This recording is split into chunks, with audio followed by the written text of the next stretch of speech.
Hello Internet, and welcome to a review of the GameSir Cyclone 2 wireless controller.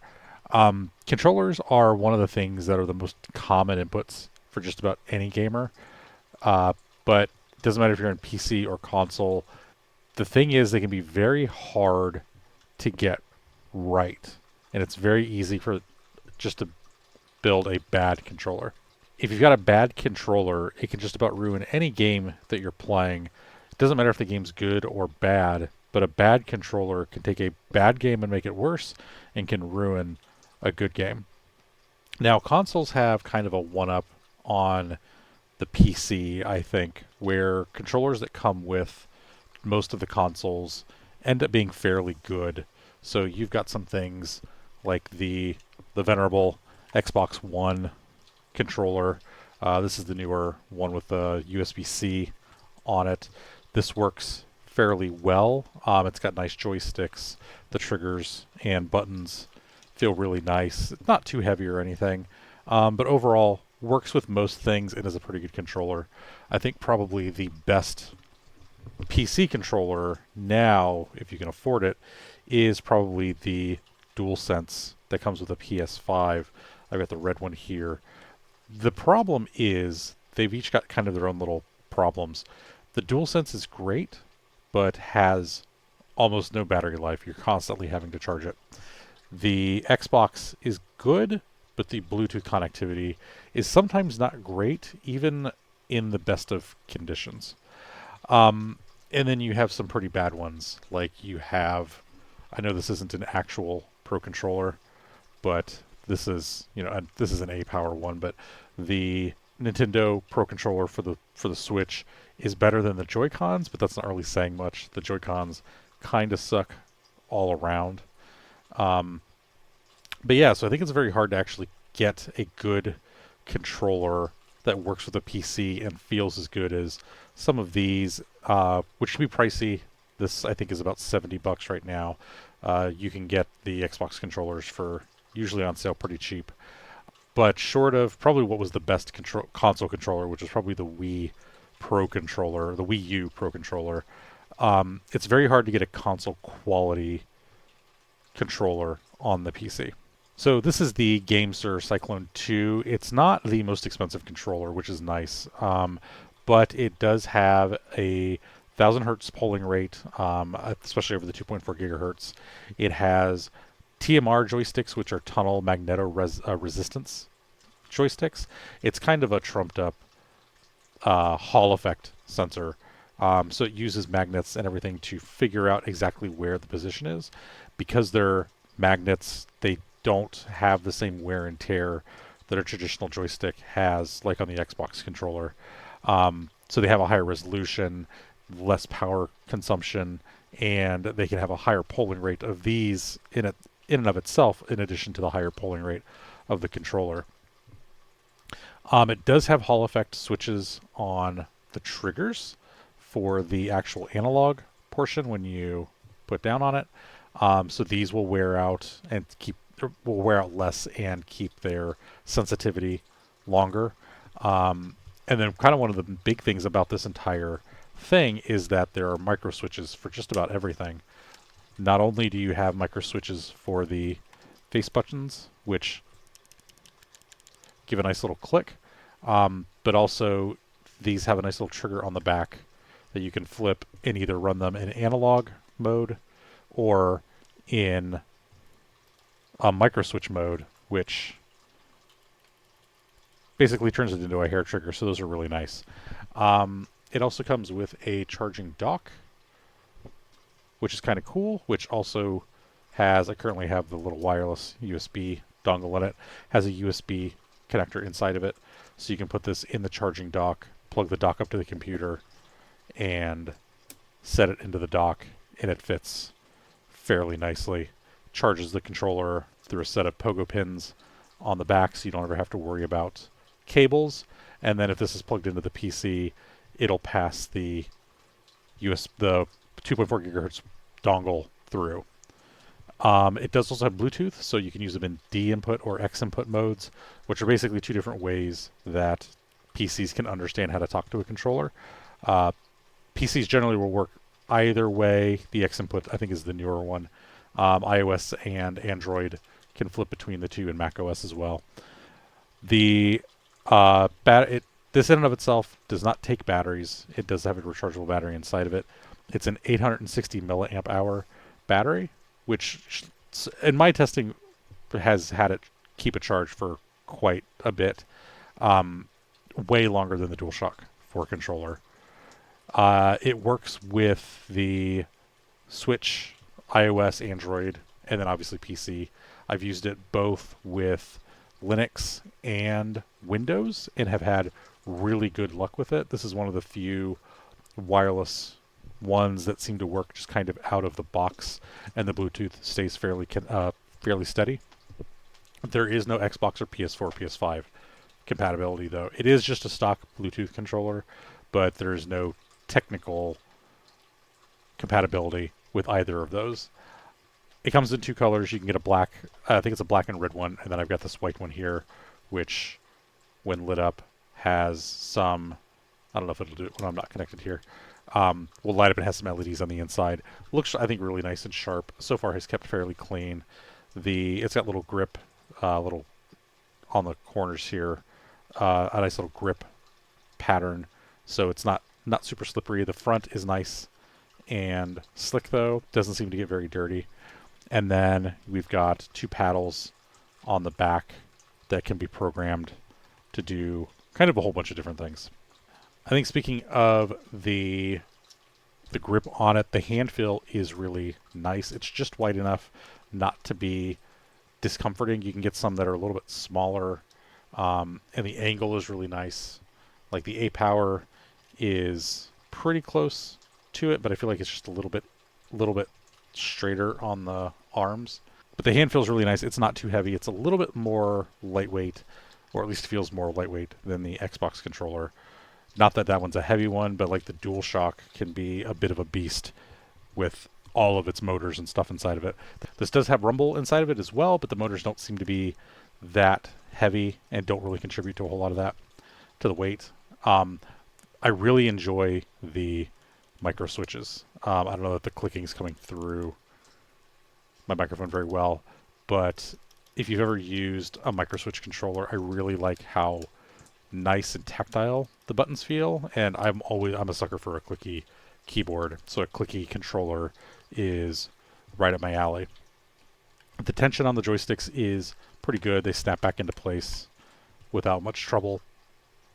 So not only are you not really going to have an issue with drift, they feel nice and responsive, and then with being TMR joysticks, they are also going to be nice and sensitive.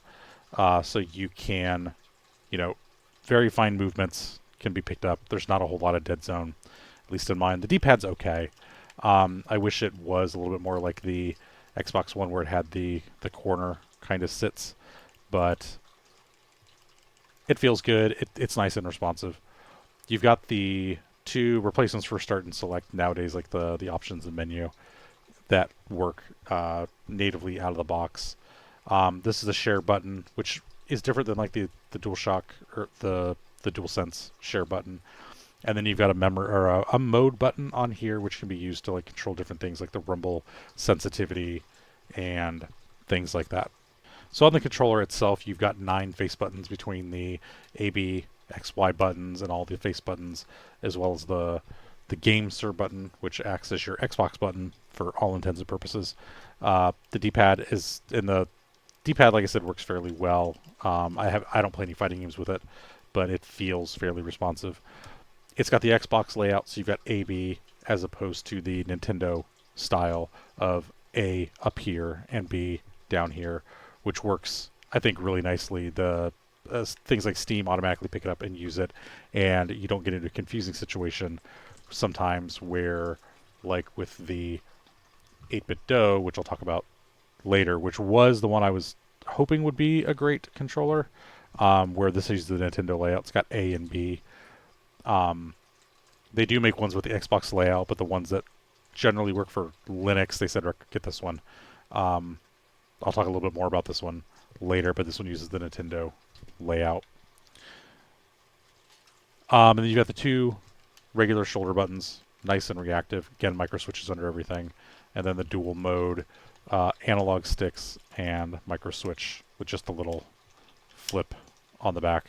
I don't think you would ever be in a situation where you need to very quickly switch back and forth. It's probably going to be, I'm going to play a game. I know. I don't want analog style. Like I'm not playing a racing game. I want the micro twitch. The big reason I got it was it is 2.4 gigahertz, so it does have the dongle with it.